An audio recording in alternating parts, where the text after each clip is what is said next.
vets began returning from Iraq. In crisis situations, there were some really severe outcomes. It's not like a switch that as soon as we cross the Atlantic, a switch we can turn off. It's something that's it's coming home with us. PTSD, like TBI, they're both invisible injuries. We have to be aware of anything else, what's going on in our community, what type of folks are coming back, and how we can best serve them. Since you're the first responders, you're also the first person to direct them toward those social services.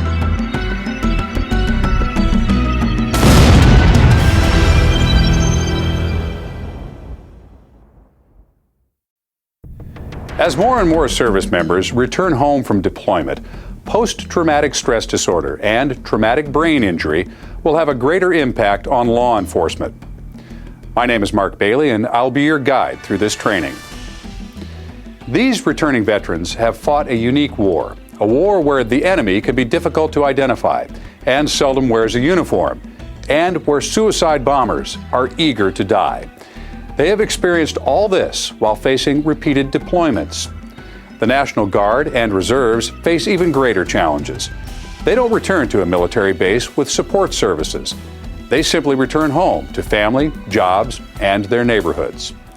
The purpose of this training is to form an appreciation and understanding of PTSD and TBI, and provide peace officers with the knowledge and resources to help our returning veterans. Segments of this training include understanding post-traumatic stress disorder and traumatic brain injury, identifying post-traumatic stress disorder, identifying traumatic brain injury, strategies for successful contact, and peace officer resources. It's important for law enforcement to understand post-traumatic stress disorder and traumatic brain injury for a couple of different reasons. One is they are going to be dealing with people out in the street that suffer from these two conditions. And if they're able to understand and pick up on what is going on, they're going to be better able to help the clientele that they're dealing with. And it's also going to make their job easier in dealing with the person. Post-traumatic stress disorder, or PTSD, is a mental health problem that can occur after the direct experience or the witnessing of a traumatic event. Events like combat, natural disasters, serious accidents, or violent personal assaults like rape. It's a medically recognized anxiety disorder that occurs in normal individuals under extremely stressful or abnormal conditions. Traumatic brain injury, or TBI, is caused by a bump, blow to the head, or a pressure wave from an explosion. This sudden movement causes the brain to twist and move quickly back and forth in the skull, damaging brain cells and creating chemical changes to the brain. For years, we've had problems with PTSD and TBI from returning veterans clear back into World War II, World War I even. It just wasn't real well known. This creates a situation where, of course, you get a lot more domestic violence calls, you get a lot more calls for homeless under the bridges, and you're going to run into people that have PTSD, you're going to run into people that have TBI, and it can become a safety issue if you're not aware as a law enforcement officer of what is going on with that person and how it could affect you.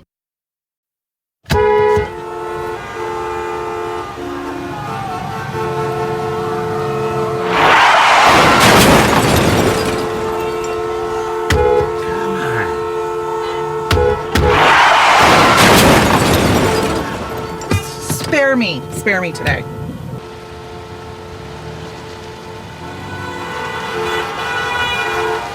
Don't cry. You're not that sad. Whatever, stupid lady.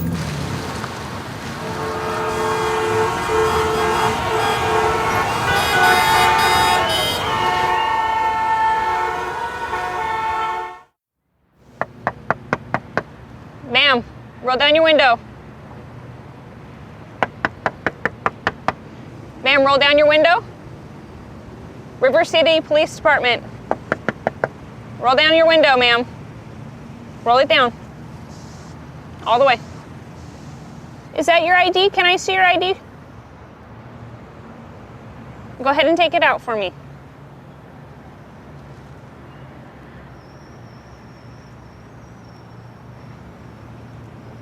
All right, I'm going to have you step out of your vehicle, okay? Take your seatbelt off.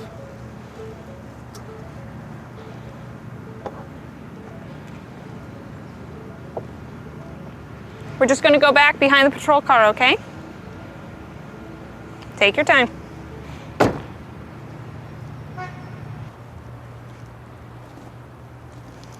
Okay, go ahead and put your feet together, hands down at your sides.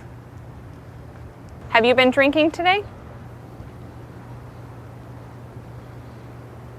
Are you on any prescription medication?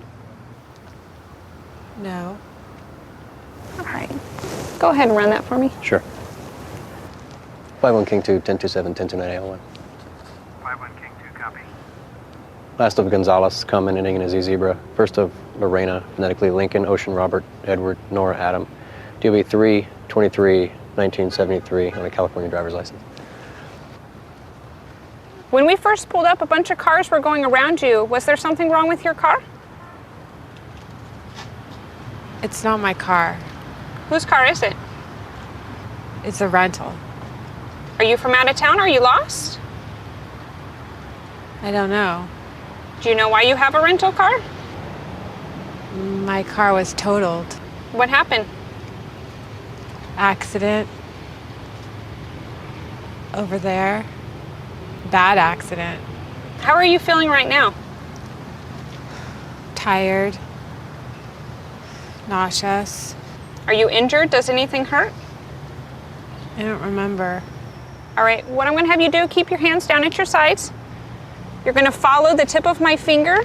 With your eyes only, you're not going to move your head, all right? Do you understand? Are you sure? Okay. So following my finger with your eyes only. All right, you moved your head, so this time keep your head still. Look at the tip of my finger. Don't move your head, use your eyes only.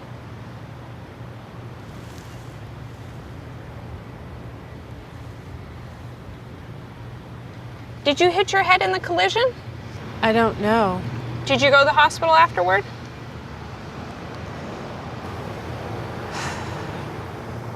I don't remember. Okay.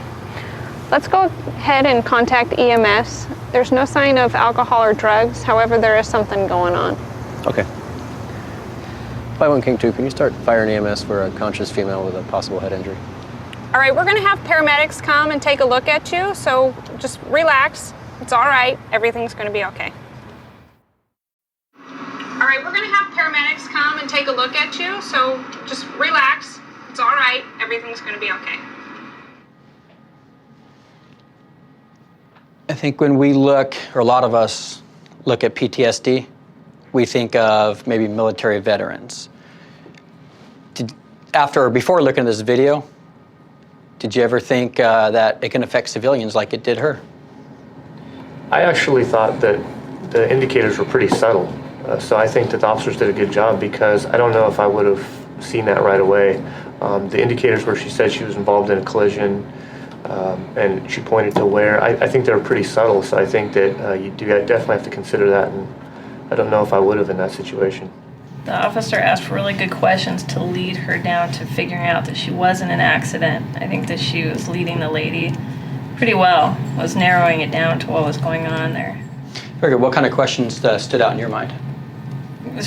When she realized it wasn't alcohol and drugs or anything like that, then she started, well, you lost? Are you not from here? You know, it's not your car. She got her to, you know, admit that it wasn't her car. She knew that she wasn't from there, so then it was like, well, have you been in an accident? It was totaled, and she got that, and then it's like, well, are you feeling okay? That's what she asked, and then the lady said, oh, I don't know. And then she knew this lady obviously totaled her car, something had happened right here, so she was able to get her to there. So those were some good questions. Yeah, it definitely seemed to warrant some type of medical issue. What would have happened if she hadn't called for EMS and just sent the lady on her way once she realized she wasn't under the influence of drugs or alcohol? It could have been basically the same situation later down the road, but maybe a lot worse. In the video, she was stopped in the road with people honking at her, going around her. She could have got an episode driving down the freeway at 65 miles an hour. When you first saw the driver, what kind of behaviors was she exhibiting? To me, I recognized her behavior as being under the influence of some type of drug. That's what I saw. She was moving slowly. She was not reacting right away. She complained of being tired and nausea. These are things that I would recognize with certain drugs. She had rigid muscles, she was clenching her fists, she was emotionless at some points of the conversation. So I could see how this would go down the road of possible drug impairment and further investigation of that. I think that the officer would have to, or the deputy would have to have a lot of good training in PTSD to recognize the signs and symptoms. Very good. And where can we get some of that training in our county? Maybe C-TIPS or one of those organizations that deals with people having trauma issues or psychological issues involved with stress. Good. So you can see how important it is for us to be aware of these other issues like PTSD and traumatic brain injury. Would you agree with that? She was suffering from both traumatic brain injury and post-traumatic stress disorder, and usually they go hand in hand. When somebody has a traumatic brain injury, it means they were involved in some sort of incident that was significant, which means that post-traumatic stress disorder can occur with it, and in most cases normally does. And in that incident, you saw both of them co-occurring together. She was holding her head, covering her ears. Probably she was experiencing some kind of flashbacks from the accident. She was also having confusion, memory problems, which can be both from the post-traumatic stress disorder and as well as the traumatic brain injury. You saw that she had slow, deliberate movements. She had to be given simple instructions to take her seatbelt off. When she got out, clenching her fists, it didn't mean that she was ready to fight or a battle. It's a normal reaction for people. When she was talking with the officers, she couldn't formulate answers. That was a beautifully done scenario in that the police officer systematically began to eliminate, look at the behaviors and eliminate some of the possibilities. The accident happened fairly recently, and if part of the problem was a TBI, it could be a serious condition that really needed fairly immediate medical attention. People who suffer from PTSD often relive the experience through a range of symptoms that can be severe enough and last long enough to affect the person's quality of life and ability to function. Post-traumatic stress disorder is a mental health problem that occurs after an extremely emotional event or a reaction to a traumatic event. And it can be many different kinds of traumatic event. It can range from natural disaster to some kind of domestic violence to accident, and is particularly common in war, in combat. When you're in a dangerous situation, what happens to you is either you fight or run away, in some cases freeze. And then when the threat is over, the body settles down and balances out and goes back to the natural state. In PTSD, the fight and flight remain activated in the person's body. So which means is that the body cannot return to the actual normal balance. And your body is acting and your mind is acting in a way as if the threat was still existing. Most people can go through a traumatic event, and they may have symptoms over the short term, and they get better over time. However, there are some people who don't improve over a longer period of time, and the disorder can become chronic. Populations that can be affected by PTSD or TBI is really anyone that is involved in a traumatic incident where they have a shock reaction. When an officer or military personnel is involved in an incident that they're not psychologically prepared for. For example, the officer that is going to handle the silent burglary alarm that goes off 3 o'clock in the morning every morning, we know it as the chronic alarm. And the officer shows up thinking it's just going to be the false alarm again, and as he comes up to the building, he's confronting with a shotgun pointing it in his face. It's something other than what he was prepared for, and that causes a shock reaction in the officer, what we call a oh shoot moment in our careers. The other way it happens, the second way, is the officer may be psychologically prepared for what they're going into. However, during the incident, there's now rapidly changing events that are occurring that the officer or military personnel cannot keep up with in their mind, and that causes a shock reaction. And a shock reaction, again, is just simply that oh shoot moment when they actually are confronted with it that they're not ready for, and the brain actually freezes. It's like a film that you're watching freezes on one frame, and it freezes on that point in time, which is the most fearful to them, that causes them to be scared or shocks them. And that freezes in their mind. And from that, they start now re-experiencing that incident over and over again. Now let's turn to traumatic brain injury. As stated earlier, TBI is caused by an injury to the brain. Many returning veterans have traumatic brain injury, particularly in this war. The uniforms protect the body, and many more people are surviving, and those people often have brain injuries that have been unrecognized. Important things to know about TBI and PTSD is they're often occur together. Additionally, they have overlapping symptoms. PTSD, one unique symptom is the intrusive imagery or intrusive thoughts. The memory reoccurs, and that doesn't occur in TBI. In the TBI, there can be sensitivity to light. There can be more likelihood to have a very severe headache. There can be dizziness. And that's somewhat less likely to be described by somebody with PTSD. But overlapping symptoms include the irritability, increased arousal, anxiety, sleep difficulty, a whole list of symptoms that essentially could go either way. It's important for peace officers to be able to recognize military veterans. Here are some things to look for.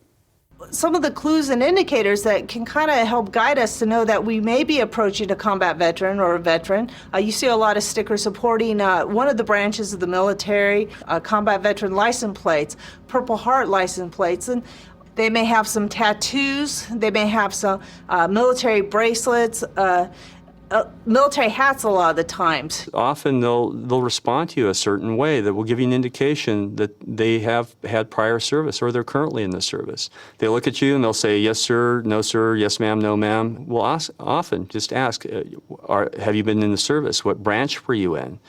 Were you deployed overseas? Where were you deployed overseas? What was your job? And you can often, find common ground there. And then it'll often make the contact go a lot smoother. It's actually most of the time when I drive, I have a habit of I really don't like crowded places or being stuck in one place at one time. So I usually drive kind of fast to get from where I'm at to where I'm going. And a couple of times I've gotten speeding tickets, and I try to stay positive with the officer and just as professional as I can. Just say, okay, good morning, sir, because I know if something goes bad, then maybe the PTSD will kick in and eventually it could get worse on my end. The officer just write me my ticket, eventually maybe he can put me in jail and he's on his merry way. For me to recognize and to say, yes, I have post-traumatic stress disorder has changed my life. The hardest thing for me to do was to step forward and say, look, I need to talk to somebody. In this segment, we'll focus on PTSD, which is a medically recognized anxiety disorder. We will look at how to identify the psychological, emotional, physical, and behavioral indicators. PTSD is complicated because it usually occurs with other related problems like depression, substance abuse, and memory problems. It affects a person's ability to function in everyday life. It can also lead to instability on the job, marital problems, divorce, and family conflicts.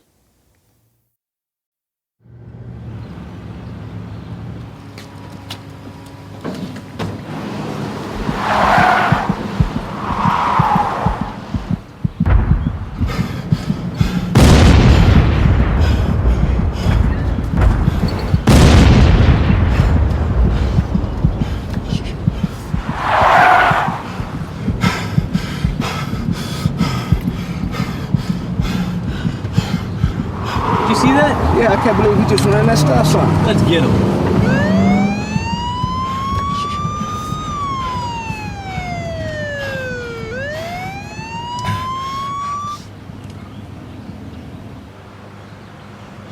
God, I can't believe I did that. It's so stupid. It's embarrassing. Good day, sir. Hello, officer. I'm Officer Garcia, River City PD. Yes, sir. I need to see a license, registration, insurance. Yes, sir. The reason why I'm stopping you is because you ran the stop sign back there. Yeah, I know. I didn't see it. I was just driving. Do me a favor, pass it to my friend. I was driving and a box fell off a truck. 79 Paul 4, subject check. Put me right back in overseas when I was deployed in the war, and I narrowly missed an IED explosion, and it just. Okay, first off, calm down, relax, all right? Just a traffic stop, all right? Okay. Okay. You were in the military? Yes. What sir. branch? Army, sir. In the Army? Yes. How long were you in for?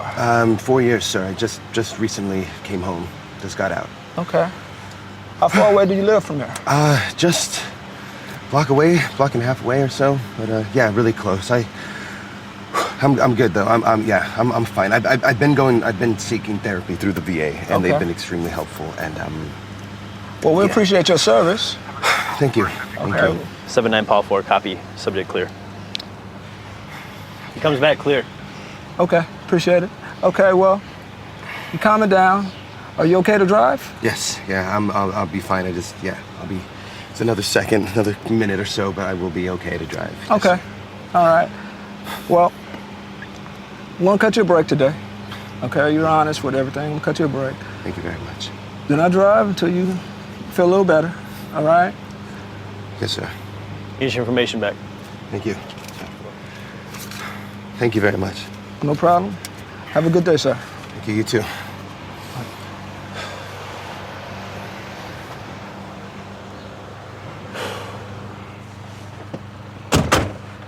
Man, I can't believe you let him go. You'd write your own mother. Yeah, I know. Something about the story. Coming back from the war. Know he got things on his mind, so I gave him a break this time.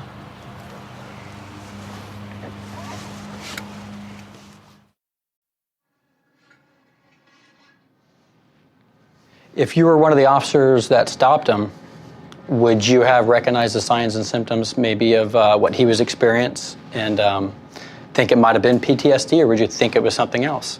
What do you think? I would have thought that it was PTSD and been concerned whether he is getting adequate treatment for it, maybe under medications or not, that could help him deal under situations like that while driving. Good. And what signs or symptoms did you recognize as being possibly geared or focused towards PTSD? Maybe the hard breathing. He was a little bit confused, didn't know what had just happened, what was going on, and I'd be pretty concerned for his safety. You know, he said he only had a block and a half to go get home. I'd probably make sure he got home safely if that was the case, and not just leave him on his way. He said he was getting help from the VA, did he not? Yeah. Okay. Would if he hadn't been getting help, or he hadn't said he was getting help, is it maybe something that we could have offered to him, or at least given him some avenues to look for help?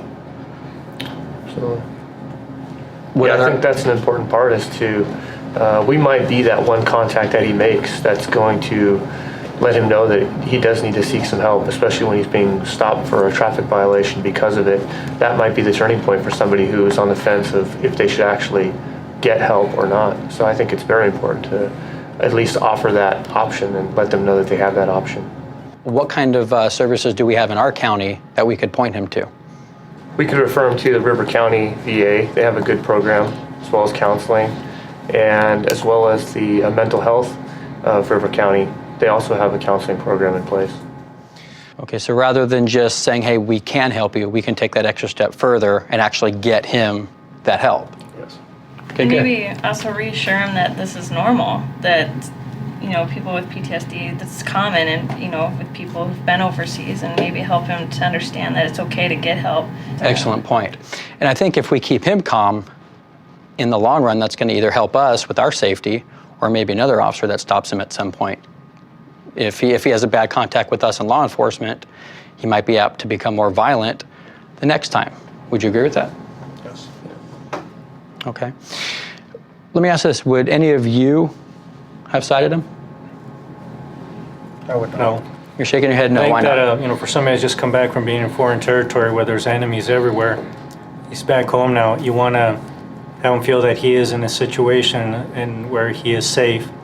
And if you go and write him a citation, it might stick to the back of his head, the enemy's still here, and his reaction to anybody approaching him or contacting him is going to be in a negative way. Whereas you want to make him feel more relaxed and then, again, put that situation in his head that, he's back home, he's safe, and of course, obviously refer him to psychological assistance if needed. Very good. And what do you think his one comment saying, "Thank you for your service"? How did that make the driver feel? I think it put him at ease. Made him realize that he wasn't out there in vain, or this experience that he had overseas was not in vain. There are actually people out there that appreciate what he does for this country. Many of the veterans were faced with roadside bombs and trying to avoid the roadside bombs. So the falling box was, of course, reminded him of the experience with a roadside bomb. Often veterans also have told me that they drive very erratically at times. They're a little afraid of their driving because when they see things on the side of the road, even if they haven't fallen, they kind of begin to panic and they change lanes. In reality, I'm thinking that, hey, this is a bomb that's going to go off and take me out and whoever's with me. So my goal is to avoid it and try to steer clear of it as far away as I can.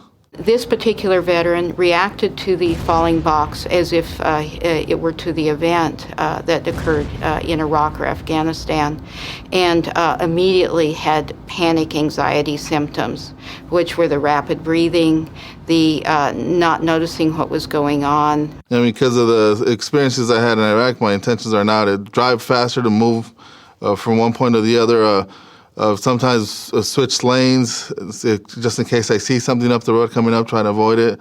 And it might look like I'm driving recklessly, but some of the tactics and experiences I had from Iraq. People suffering from PTSD may experience triggers that cause them to relive or flash back to the original traumatic event.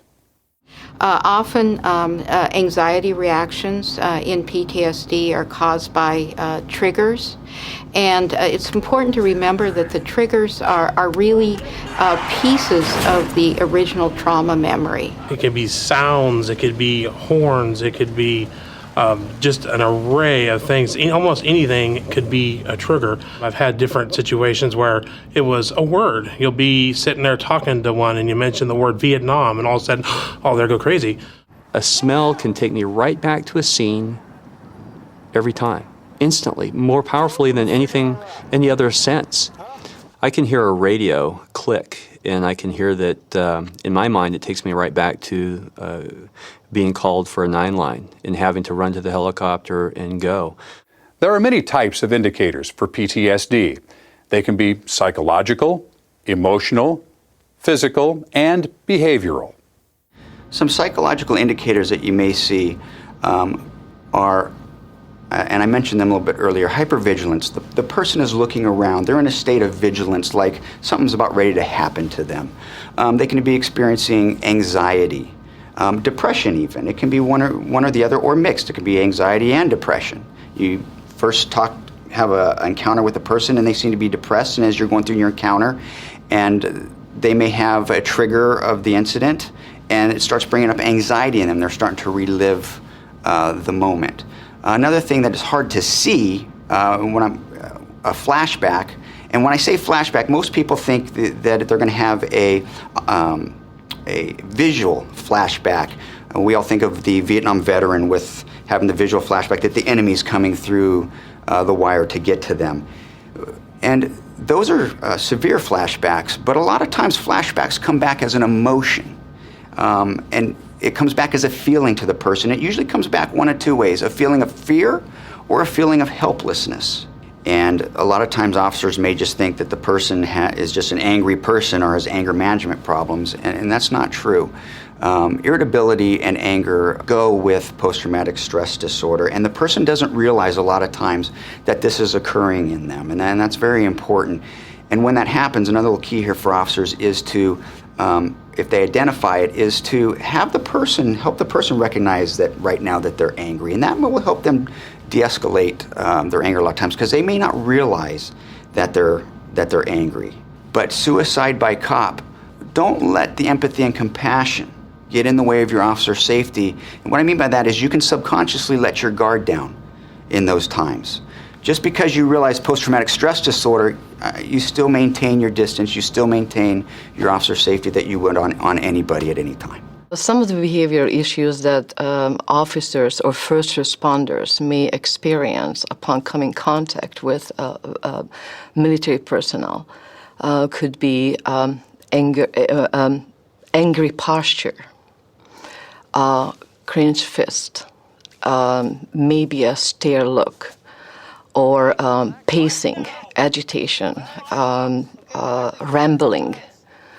It doesn't necessarily have to be a verbal behavior presentation. Impulsivity.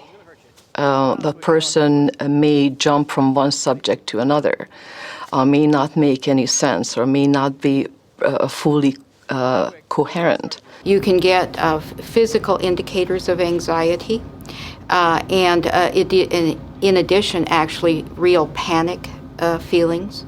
And those would include increased heart rate, rapid breathing, feeling for the person, they might feel like they're having a heart attack. They might shake or feel unsteady. Back here, my fellow officers and deputies are experiencing the same thing, just in a different light, but yet we're not talking about it. So what I compare it to is I see all my fellow officers really taking care of themselves. They're in the gym, they're working out, they're trying to eat good. But one of the things that I always remind them, just because of my experience, is you need to be mentally healthy too. You're responding normally to an abnormal situation. It's not a disease, and if you start treatment right away, it'll help itself right away. But if you go untreated and do not take care of it, it can become very dangerous. In this segment, we will focus on traumatic brain injury. TBI is caused by a bump, blow, or a pressure wave from an explosion that causes the head to move quickly back and forth. This sudden movement causes the brain to move inside the skull, damaging brain cells and creating chemical changes to the brain. The symptoms often look like someone is under the influence.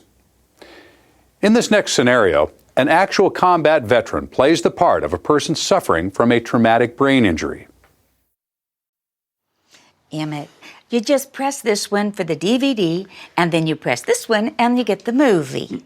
You press that one, and you press that one, and my movie's not working. I need to see this movie. You probably didn't press it hard enough. You press this one, and then you press this one. Mary, you just did it again. Give me that. Give me this thing. I don't even know what this thing does.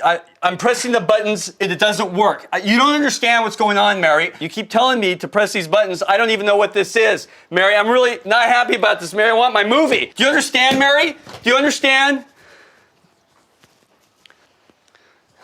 God. Why can't I make that work? Oh, hi. I'm wondering, I'm hoping you can help me. I have a roommate. He's just back from the war, and he's acting out today, I think. He's frightening me. I'm frightened. I'm wondering, can you send somebody out? Yes, ma'am. Thank you.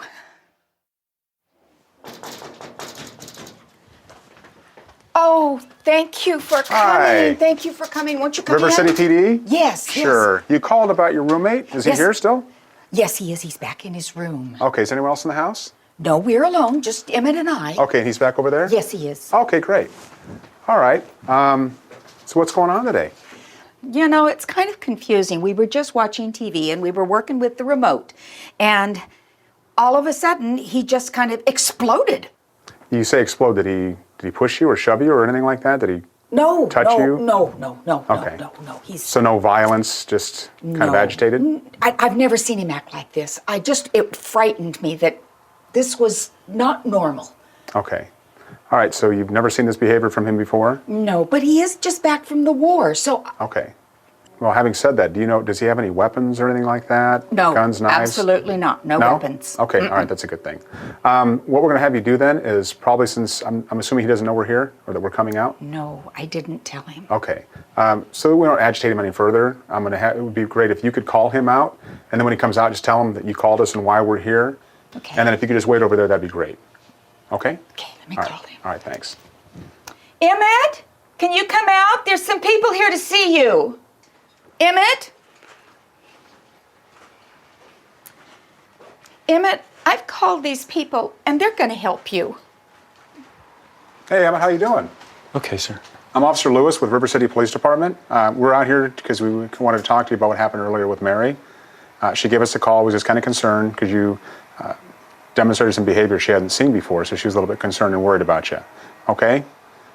So that's why we're here. I've never met you before. My partner's never met you. We've never been out to this residence. So I'm going to ask you to do me a favor. I want to check and make sure you don't have any weapons on you. You're not carrying any knives or guns, bazookas, anything like that that I can't see? No, sir. No? Okay. Well, if you wouldn't mind, just go ahead and turn around for me. Just slide your hands behind your back. You're not under arrest. I just want to make sure you don't have any weapons, and then we'll just continue discussing what happened earlier. Sound good? Yes, okay. sir. Just go ahead and do me a favor. Turn around, partner. Good. Just go ahead and relax. There you go. Spread your legs a little bit for me. Good. So, just having a bad day? Technology kind of kicking your butt today? A little frustrated. Yeah? So are you upset at Mary specifically, or just kind of upset in general? Just go ahead and have a seat. Just relax. Okay. Okay? So, what happened? Are you upset about something else? It was just frustration with the remote control, with the TV? Is there something else going on? Something else you're upset about? I'm just really embarrassed about the whole thing. I got really frustrated and confused, and I couldn't really hear some of what she was saying. I've had an injury, and they told me I was going to have days like this where I might get angry and have these headaches that I'm getting. And like I said, we're only out here because Mary's concerned. She was a little frightened by how you acted, but her only premise for calling us was to make sure that you were okay and have us talk to you because she wasn't sure if it would be okay for her to talk to you. You said they. Who's they, and when did you get hurt? Well, I got hurt. I guess it's been about 8 months ago or so, and when I was deployed, I had a couple 500-pound bombs go off near us, and I really don't remember too much about it after that. I just the docs there said that you have an injury, and that's really all I remember. You said you suffered an injury. Did they tell you what kind of injury or any symptoms you might have? Well, like I said, they were saying that I would have, some confusion, and that I would probably get headaches and, have ringing in my ears, and I can't really hear all that well, and, I just get really frustrated, and they said some kind of traumatic injury or some brain thing, I don't know. Traumatic brain injury, TBI, does that sound familiar to you? Yeah, yes ma'am, I think so. Okay. And I also noticed your bracelet and your tattoos here. Is there a significance to what military branch were you with? I was with the Army. Okay, what we want to do now is we want to actually bring Mary in so we can explain to her what's going on. The injury that you have, would you mind if we bring Mary in here and speak to her and you at the same time? Is that okay with you? Mary's still here? Yeah, she's just in the other room. Yeah, yes ma'am. Okay. Mary, can you come in here, please? Mary, we've been talking with Emmett about what happened today, and he's telling us about an injury that he sustained while he was deployed. And it does affect him, his mood. He can become frustrated, confused. He can forget things.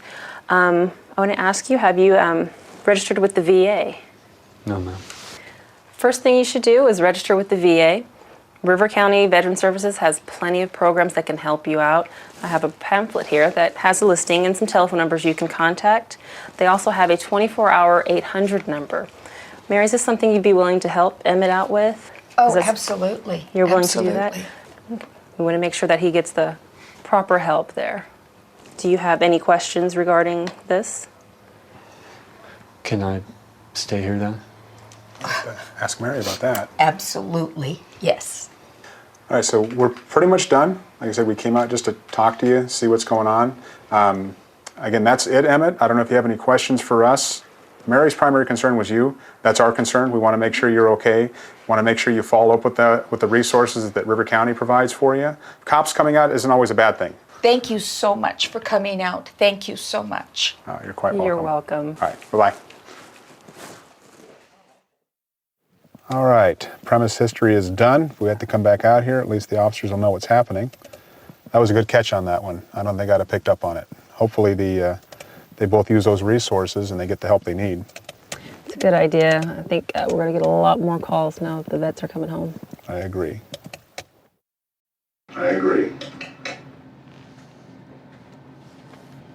Wow, seems like a very successful conclusion on all ends of it. What'd you think about that?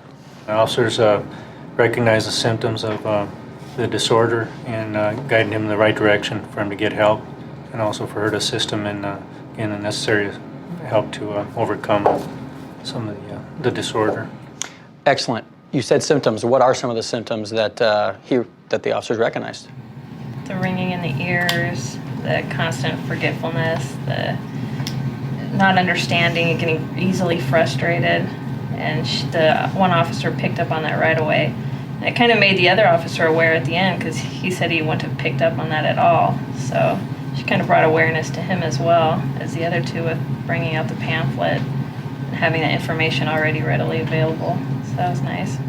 Good. How important was it that the officer had this pamphlet readily available in her patrol car? It was really important that she was there, I think, in the whole situation, because the male officer, in my opinion, was going down the road of a possible domestic violence situation, and it was her intuition and obvious training in the situation where she had a pamphlet with her. She recognized little things like his tattoos and his bracelet, and she showed compassion right away, and she kind of turned the whole situation, and luckily her partner kind of followed along. But yeah, she obviously had some training in this, and I could see where in most situations this would turn into just a warning, and the officers would leave without any mention of treatment for PTSD. Very good. You know what kind of I thought about when I was looking at this is seems like he has PTSD and some type of traumatic brain injury.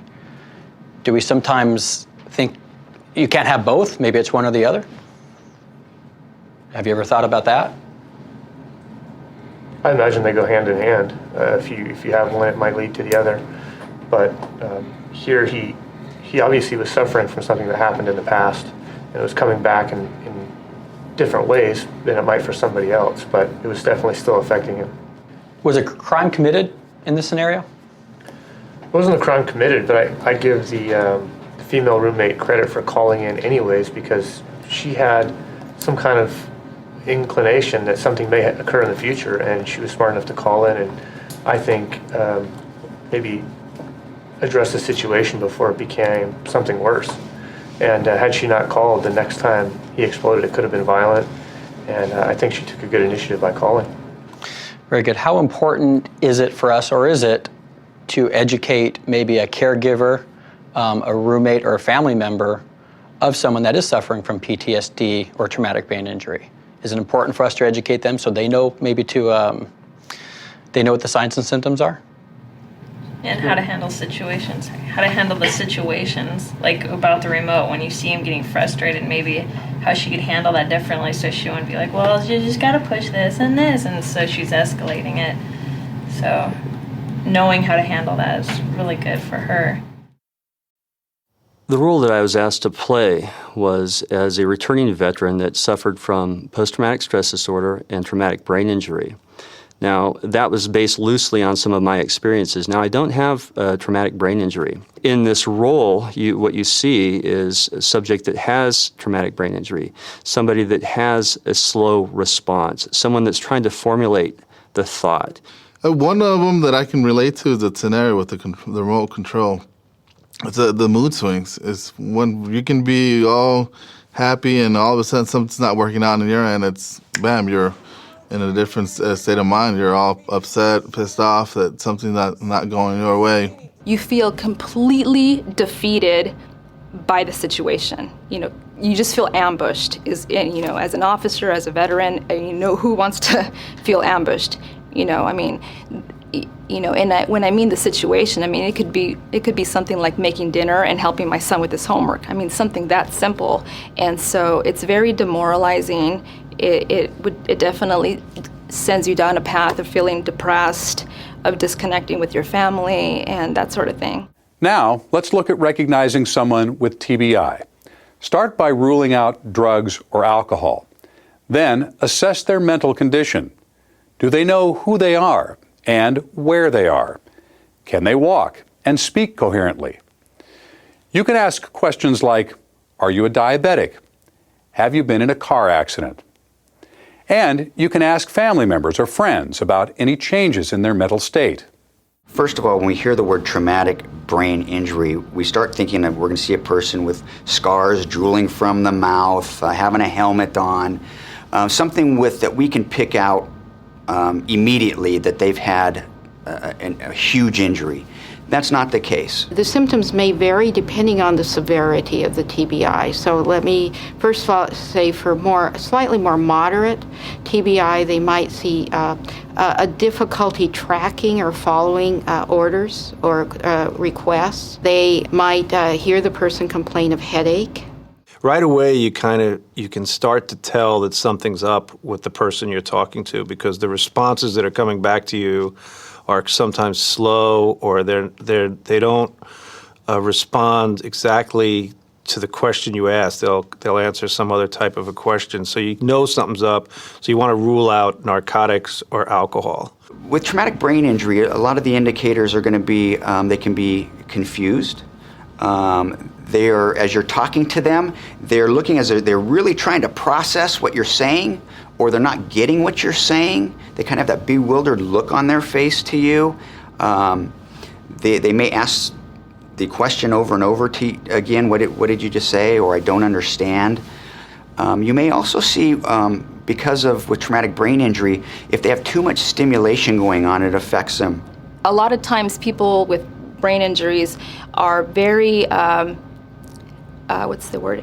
we get affected by stimulation. So officers, if they could just keep that in mind and, minimize the radio traffic, the flashlight, strobe lights and lights in general just are really, they will spike up that irritability that I was mentioning earlier quicker than anything else. I wasn't really diagnosed with TBI for a couple years.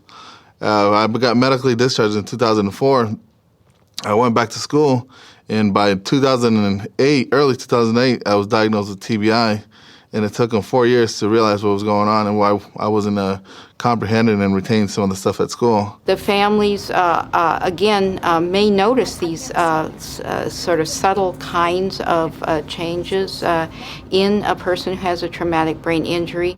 And if you educate yourself on traumatic brain injury and post-traumatic stress disorder, it's just another avenue that you can go down to quickly make an evaluation and take appropriate action.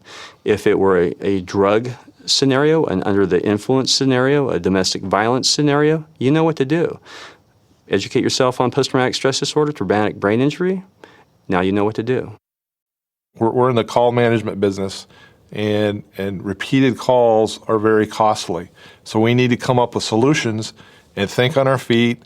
Again, include our community partners, have our different officers dialed in so we have a continuum of contact information with different folks, and be dialed into what services are available in your community to help you resolve these issues. In this segment, we will cover reliable strategies for successful contact without jeopardizing officer safety. It's important to evaluate these individuals and, if necessary, provide for any medical issues by calling EMS or refer them to community services.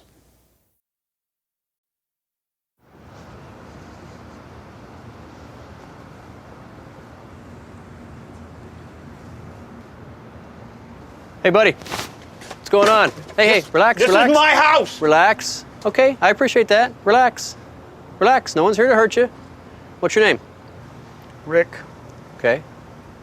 Do me a favor. Come on out so we can talk to you, okay? Please, come on out. Okay, real quick, before we get started, do you mind if I check you real quick, make sure I don't have any weapons on you? No, For your sir. safety in mind, then we can talk, okay? Yes, sir. Go ahead, come on down, step off the curb. He's solo. It's clear. Okay, copy. Okay, go ahead, turn around and face away from me.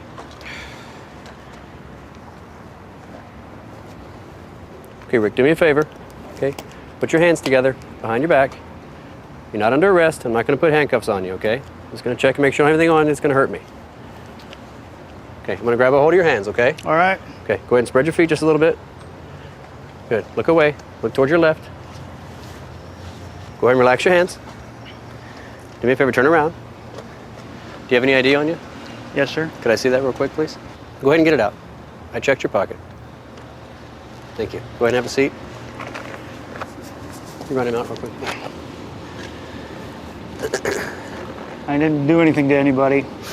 No one's saying you did. 87-1 boy. Subject check. I'm not a criminal. So what's going on, Rick? Just trying to sleep, that's all. Okay. Well, the reason we're here is a business called, all right? They're a little upset about you setting up shop out here, all right? So we're responding to a call for service, essentially. I see your sign. Did you spend some time in the military? Yes, sir. Okay. Which branch? Army. What unit were you assigned to? 101st Airborne. Okay. About how long ago did you get out? 92. Okay. And since that time, how long have you been on the street?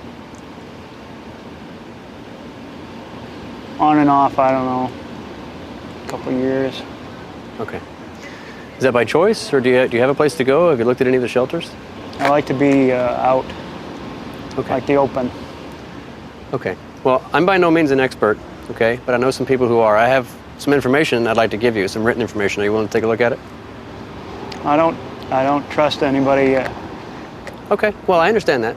But I really appreciate your service, all right? So here's the thing. I'd like to bring some people out to talk to you about some programs that could help you, but I have to get your permission first, all right? We're not going to take you anywhere. You're not under arrest. It's not a crime to be homeless. Certainly not a crime to be a vet. Do you want to talk to some people, some former veterans who can relate a little bit better to you than I can? I'll talk to a vet. You will talk to a vet? Yes, sir. Okay. We'll take a look at that. These are vets? These are vets. Yes, sir. You are willing to talk to them? Yes, sir. Okay. Can you, Subject check was clear. 87-1 boy, can you go ahead and roll River City Veteran Services?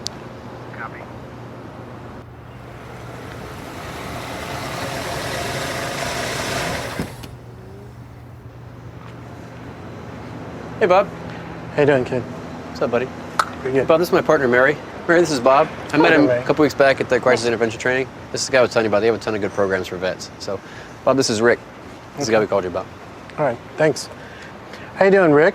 My name is Bob DiCarlo. I'm with a crisis intervention team here at River County. I understand you're a veteran? Yes, sir. Okay. The officer asked me to come out and speak to you about some services, and you wanted to talk to a veteran? Are you a vet? Yes, sir. I did 2 tours in 03-04 and 06-07. That's important to you, isn't it? Yes, sir. Thank you for your service. I appreciate your service, too. You're welcome. Can I ask you about your health? It's pretty good. It's pretty good? I get some headaches sometimes, and I don't remember sometimes. So you get headaches and have some memory issues? Yes, sir. Okay. Have you ever used veteran services at all? No, sir. Okay. Well, veteran services provide a whole array of services. Have you ever used a shelter or been in a shelter? I don't like the walls. Okay. I don't like to be inside. So kind of restricted quarters kind of affect you? Yes, sir. All right. I'm out here trying to help veterans improve their situation. Would that be something that you'd be interested in? Yes, sir. Okay. All right. So if I can do that, you said you had some memory issues and some headaches. Those are real common symptoms that we see, and so that's important for us to know about you so we can get some appropriate services also. Because again, veterans like you, some of you have those symptoms, and that might contribute to why you're out here. I can help you. We can pack up some of your important goods. I have a van. Would that be okay with you? Am I under arrest? No, sir. This is all voluntary at your will. Would that be okay with you? Yes, sir. Okay. I appreciate it, and I'm glad I can help you. All right? Yes, sir. So I'm going to help you pack up your stuff, and I understand it's a little bit of emotional. We'll take it as slow as you need to. All right? Okay. You good? All right. I'm glad I can be of service to you. Hey, Ken, can you stand by while we pack up his things and get him in the van and take him to the center? Yeah, we can hang out with you. Okay. Real quick, he was really agitated when we first contacted him, then he calmed down. But what do you think is going on with this guy in case we run into him again? Well, based on your observations and some of the things he's identifying, headaches and memory, we'd want to check him out for some PTSD and possibly even TBI. Okay. So they'd do that at the center. Okay, so he wasn't upset with us? No, it might be a reaction just being startled. Okay. Okay? All right. Thanks again, Bob. No problem. Bye, buddy. All right. Thanks again, buddy. No problem. Bye, buddy. Why did this turn out so successful? What did the officers do? I think they went above and beyond what most officers would do. I mean, this guy was been on the street for a while, obviously. Said he got out in '92. And like he was saying, I think these are the people that we kind of tend to forget because they're already homeless and they're in a situation, and they addressed his situation and really went that extra step to try to get him some help. Good. You said that what some officers, some of us may do that are different than what he did. What would some of us do that could prove to be not such a successful outcome? All right, just respond to the initial call. Not follow up on it, have him pack up his stuff, move out of there, and leave without giving him any information or failure to provide any kind of assistance for him. Not really caring for his well-being after that. Okay, and what are some of the long-range goals that we would want to accomplish with that gentleman? Hopefully get him a place where he can live on a more permanent basis instead of roaming from commercial building to commercial building. It appears that he, from the comments he kept repeating about being indoors, he might have a phobia for being indoors. Maybe he was a prisoner of war at one point, so he has a tough time. Or maybe he himself is not wanting to go find a place to stay in permanently indoors. How important was it for the officers in that video to know that he was a veteran? I think it was very important for them to know that he was a veteran. Towards the end, he had mentioned that he did want to speak with a veteran in particular. Had it been someone else, he might not have been as receptive as he was when the vet came forward. Good. What are some of the indicators we need to look for to show that someone is in the military? He responded to the officers always with ma'am and sir. The officers, or especially the male officer, observed on his sign that it said homeless vet. Just little things like that. I think picking up on those little subtle hints. He was obviously well versed in it. He was in the service himself. I'm not sure if he recognized any tattoos or things like that, but just the little things.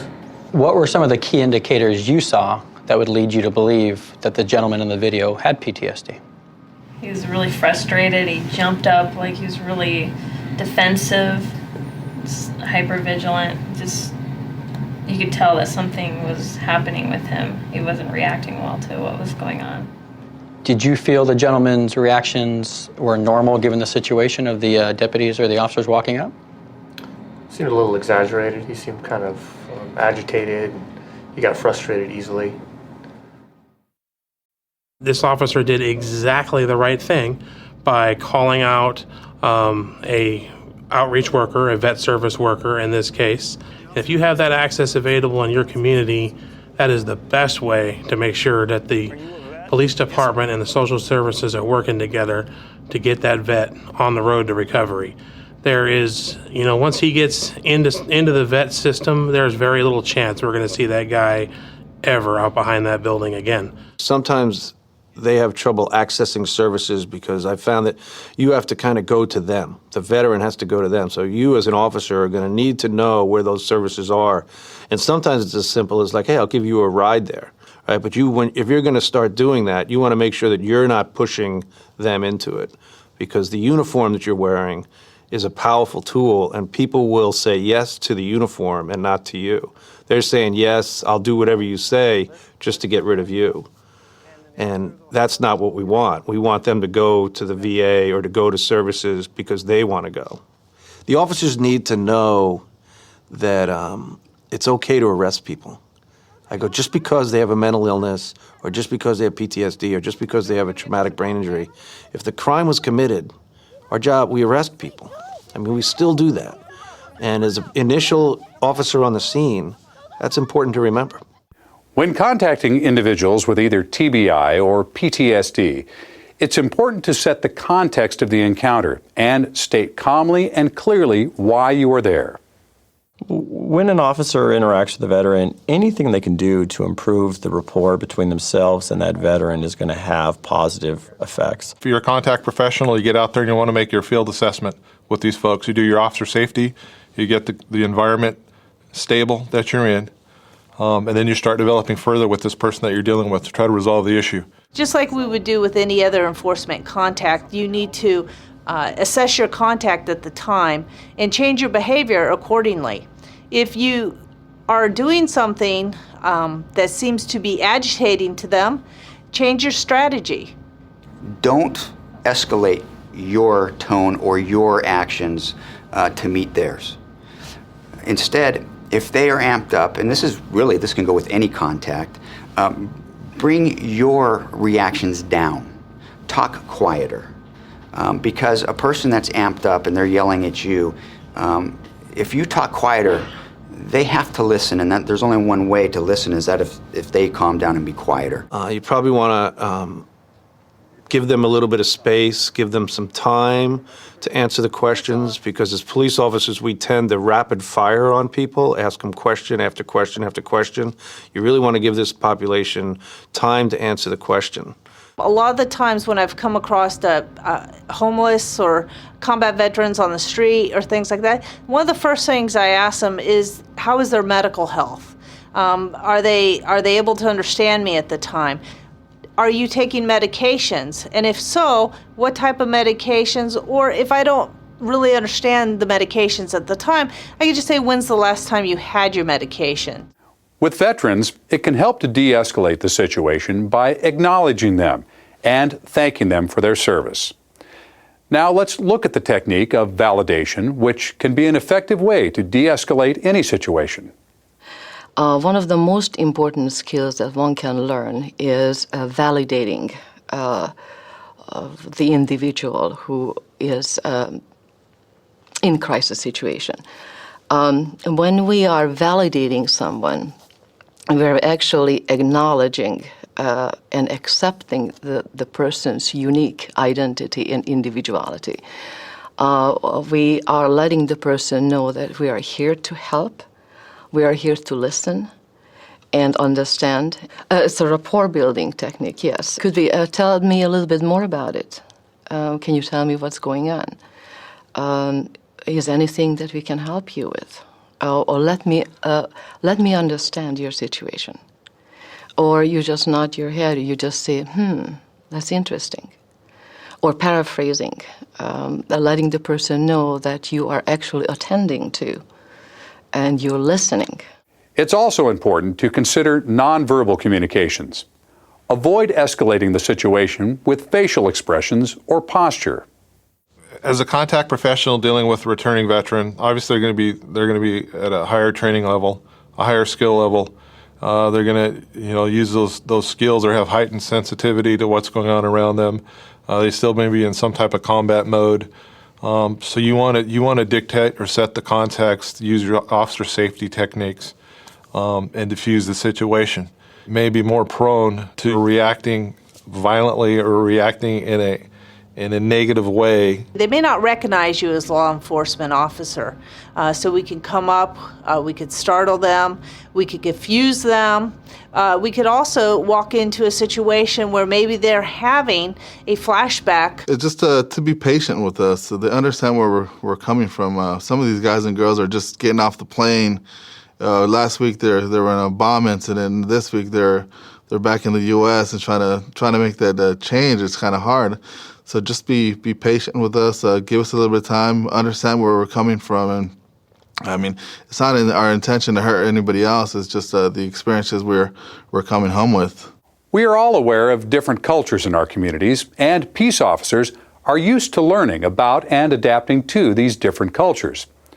Returning veterans have their own subculture, which has many similarities to the law enforcement subculture. There's a certain cultural competency that everyone needs to have, because veterans are certainly a subgroup, a subculture. They have shared beliefs, shared value systems, shared lives and lifestyles, much in the same way police and law enforcement do. The extended tours, multiple tours, short amount of time between tours, the 360 degrees of combat, it makes for a lot of decision making. Soldiers come back from service, oftentimes they don't acknowledge that they are a veteran. They feel that it's, like I said, a certain age requirement. Or, you ask the questions, well, are you a veteran? They say no. You say, well, have you ever served in the military? They might say yes. And then you get in a little deeper and you find out, okay, well, you're not only a veteran, you're a combat veteran. So you have certain services available to you. With these current conflicts, one of the challenges that law enforcement and society has is that you have individuals that are in the National Guard and Reserves that are actually being deployed into combat. And they're coming back after a tour of 14, 18 months and going right back into civilian life where they left at, which is a huge challenge because here you have your job, you leave for 18 months, go to your some structure of military life, you're in a combat zone, you're doing things, you come back and you're asked to get off the plane and go right back into your civilian life and your civilian job. And that's a huge transition, not only for the veteran, but their family. Another thing that's unique about these current conflicts is you're seeing more and more support elements. Someone that may just be a clerk or somebody may be a cook. They're seeing, when they're on a convoy, they're seeing firsthand, an IED explosion. And that's having an impact on them because they never had the mindset when they went into combat or in the theater that they would see something like that. And they're seeing that now where someone that's an infantryman or a combat arms that's accustomed to that and they train to see that, they can actually mentally prepare themselves. In order to make effective decisions and serve people with PTSD or TBI, peace officers must be aware of available community and government resources. The unique circumstances of the recent conflicts have created difficult experiences for returning veterans, and they deserve our support. What's up, man? What you gonna do this weekend? Come to our party? Is that gonna be at your house? It's gonna be at my house. You gonna come? You want me to bring anything? You want me to bring something to your barbecue? Hey, you want me to bring something or what? What's going on with you, man? You've been acting weird. Yesterday on that traffic stop, when you gave that guy a verbal, you write everybody. Then lately, last few weeks, seems like you've been distant, out in space or something. Kind of zoning out? Yeah. Like I just did. Yesterday, on that stop, the guy said he had some issues that he was thinking about. And when I seen the kid that just walked by here, it brought me back to a scene that I went to 2 weeks ago when you were on training. It was a child abuse case. And every time I see children, it just makes me go back to that scene. And it's hard for me to sleep, it's hard for me to focus. I'm just having issues. It's kind of like triggering, sending you back there? It is. Yeah. I had some issues like that. You remember when I had that shooting a few years back? I thought I could deal with it on my own. But eventually it just got to me and I seek some help. I called the Employee Assistance Program, speak with the counselor. It really helped me out, being able to talk to them and talk about the issues, and they told me it was natural to have going through the things that I've been going through. You should really talk to them. I mean, if you want to talk to me, we can talk, but they're professionals, they got definitely some experience with it. I wonder if they can help me out, because I'm telling you, I'm having a hard time sleeping. And like I say, when kids go by, it brings me back to that scene from 2 weeks ago. I can get you the number. You can call them. They're confidential. Got the number in my phone back in the car there. And, they can help you out. All right. I got your back. Appreciate it. I'll get the number from you, and then I'll just see if I'm gonna make that call. But thanks for being here for me. Right. Appreciate it. All right. Thanks. Appreciate it. All right. Thanks. What was that officer exhibiting? Do you think he was suffering from PTSD? I think so. I mean, he indicated that just the action of a child walking by, triggered thoughts and memories of what had happened, and if it's causing him to lose sleep, and he's being forgetful and spacing out, I think those are indicators that definitely he needs to do some type of counseling or seek some kind of assistance with that situation. Good.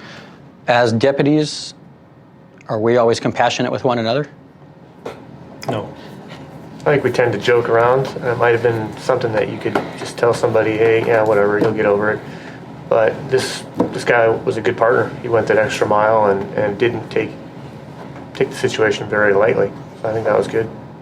Good. What would you do if you offered him help and he says, I'm fine, but you continue to see this behavior day in, day out, week in, week out, month out, and it's starting to appear to be a little bit getting worse for him? What else can we do? Can bring it up to other management and make them aware if they haven't noticed it. And again, contact the same officer again and follow up on it. Have you gone to seek assistance? Your demeanor, your attitude, your way of carrying on out in the field is different. And if you haven't obtained any help, you need to get some help. A lot of times, traumatic incidents, whether it's car crashes, domestic violence, shooting, whatever, it goes unnoticed. The people involved in it, and those people don't go get help. A lot of times it can lead to suicide. Great point. Unfortunately, we have officers and deputies around the United States that commit suicide all the time. So it is important for us to understand those signs and symptoms and make sure we offer that help to them. Isn't the stigma a lot in our profession that if you go tell a supervisor, you're ratting somebody off? Yeah, it is, but at the same time, you gotta balance things out. I mean, do you want a partner that's at the moment of a emergency situation, the officer safety related, where he's gonna freeze and not be there for you to protect you or other people, or is he gonna respond in an appropriate fashion and do what he's supposed to do? Obviously, it'd be a concern of a lot of officers. They might not want to bring it up to sergeants because, again, the stigma, but you got to think about who's going to come home at the end of the shift. What do you know about our employee assistance program? Well, one nice aspect of it is it's confidential. So you can make a call without having the worry of being embarrassed or dealing with a peer that might spread, your issue to other peers and put you in an uncomfortable situation. And very well said, how important is that for the employee who's contemplating whether they should get help or not, that confidentiality? It's huge. I mean, it could be the deal breaker if they're going to call or not. If they have any question that somebody else might find out about it, they won't be comfortable calling, they just won't make that call. If our partner doesn't want to get help, or maybe our coworker, should we encourage them? It's first of all important for the individual himself. He needs to get better. The situation's not going to heal itself. He needs to seek some type of counseling. We know that for sure. In our profession, we seem to always want to help other people. And maybe the officer needs to realize that by helping himself, he's actually not just helping himself, he's helping his family, he's helping partner officers that he might have to work with, and the community in general that he provides services to. So if you have to approach it from that side, that he's helping other people, then that might be beneficial. But it's definitely important that he realizes that seeking help is required, necessary. The one officer was able to bring up his incident that bothered him to lend empathy and to identify what that officer was going through, and also to normalize what that officer was going through. Hey, buddy, I went through it too, and I needed to get some help for it, and it's okay.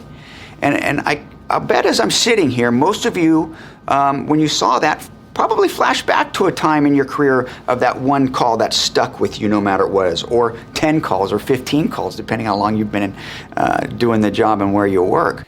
PTSD, or TBI, can also affect peace officers. It's important to support each other. And remember, there are confidential resources available for additional assistance. As a police officer, obviously you're in a stressful profession, and you don't have a lot of people you can go share with. Hopefully you're not going home and sharing with a beer can or kicking the dog or being mean to people when you get home. You can't internalize stuff. So it's critical to find somebody you trust and talk about different types of issues. And we're in a tough profession. We're human beings. There's people out there that can help you with these type of issues that you're going to have. All county and state agencies provide what we call a type of employee assistance program. They also have peer support groups. EAP programs, employee assistance programs that cities and departments have that are confidential. You don't even have to tell your department that you're using it. If you don't feel comfortable using an EAP program, a lot of departments have their own department psychologist. There are many government resources for veterans. On the state level, there is CalVet, the California Department of Veterans Affairs. On the national level, there is the VA, the U.S. Department of Veterans Affairs. It's important to be familiar with all available resources. Veterans don't really know where to go to get those benefits. There is a disconnect, so that's where California Department of Veterans Affairs comes into play. Tools and resources that peace officers can use are items like the county veteran service officers. Those are county employees that assist veterans in getting connected to their benefits through the VA. The federal VA has resources. They have, if someone is homeless, they have a homeless coordinator. If there's someone in trouble with the law, they have justice coordinators. The state of California has 12 veteran treatment courts throughout the state. And some of the other resources that we have, the California Department of Veterans Affairs issues a resource book throughout every year. And if you needed one of those books, you can contact our department. American Red Cross is another resource that help veterans, especially those in the reserves. There is vet centers throughout the California. That's a VA program. Another thing is the VA has medical facilities. If you have a veteran that needs help, they have urgent care. You could take the veteran there, and if they have a veteran ID card, which is issued by the VA, they can actually go to the urgent care, and they will intake them and see them and treat them, and then it's just like taking them to the emergency room. Some of the other resources, we have an online resource. It's called calvetconnect.org. There also is the suicide crisis line that you can call. We have 2 mobile apps, one on the Apple and one on the Android, and you just key in CalVet, download that. Will help you if you're out and about and you need to do a quick search for some type of service. It's the same thing as the calvetconnect.org. Another resource that's available on a mobile app is the PTSD coach that's put on by the VA. It's a really good resource that can be utilized to kind of recognize some of the indicators that a veteran can go through, and then if you're speaking to a veteran and they have a smartphone, they could actually download that themselves and kind of self-evaluate themselves. On the non-governmental side, and of course you always have your traditional organizations like the American Legion, VFW, and so forth. Disabled Vets is a great organization. Wounded Warrior Project does a wonderful job. Check with your department for information on resources in your county. It's a good idea to designate someone at your agency to compile a list of local resources that officers can use when contacting military veterans. The issues related to PTSD and TBI will only increase as more of our troops return home. I'm Mark Bailey, and on behalf of the California Commission on Peace Officer Standards and Training, I'd like to thank you for your participation in this course. As we serve every day to serve and protect the people, these combat veterans, your fellow Americans, put their life on the line, and they put their lives on hold to go serve and protect the nation. So I would ask that, as a mutual respect to each other, of serving and protecting of the people, that if we see one of those guys or gals out there that really needs some help, take that extra moment, take that time, and get them the help that they need. And likewise with your fellow officers, before leaving for the day, maybe just take that extra moment, take that extra time, and talk to your fellow officer if you think they need some help also. This course is designed to be facilitated in a group setting. Before conducting a group training session, you should review and become familiar with the material in this program. Open and print the facilitator guide and go through the material yourself before putting the course on for others. As the facilitator, your job is to engage your students in constructive, free-flowing discussion on the key learning points in this training topic, stimulate critical thinking and situational awareness in the group by viewing the scenarios, expert interviews, and discussion videos. Questions and activities are provided to promote group interaction and discussion on the training topic. Customize the learning experience by applying your agency policy and procedures to the training concepts. Segments in this program accommodate shorter training periods, such as during roll call training sessions. Track your students' progress through the entire program. Once the students have successfully completed the program, submit your training roster to POST for CPT credit. Following this plan will help to create an environment for the debate of ideas, sharing of wisdom based on experience, and encourage a greater understanding of local policies and procedures. We wish you and your agency all the best in successfully implementing this program. This course is designed to be facilitated in a group setting.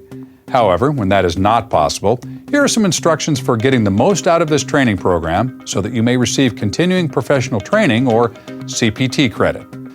Let your supervisor know that you will be viewing the program. This will give them some time to review the course themselves and be prepared to discuss it with you later on. Open and print the student workbook so you can take notes and fill out responses to the questions and activities. Think about how the training concepts presented apply to your agency policy and procedures. You may view the scenarios, expert interviews, and discussion videos several times to assist you in providing responses. Keep track of your progress as you complete segments in the course. When you have finished the entire program, inform your supervisor that you would like to review the course with them. Send them your completed student workbook prior to meetings so that they have a chance to review your responses. Your supervisor may require additional work or feedback from you before giving CPT credit.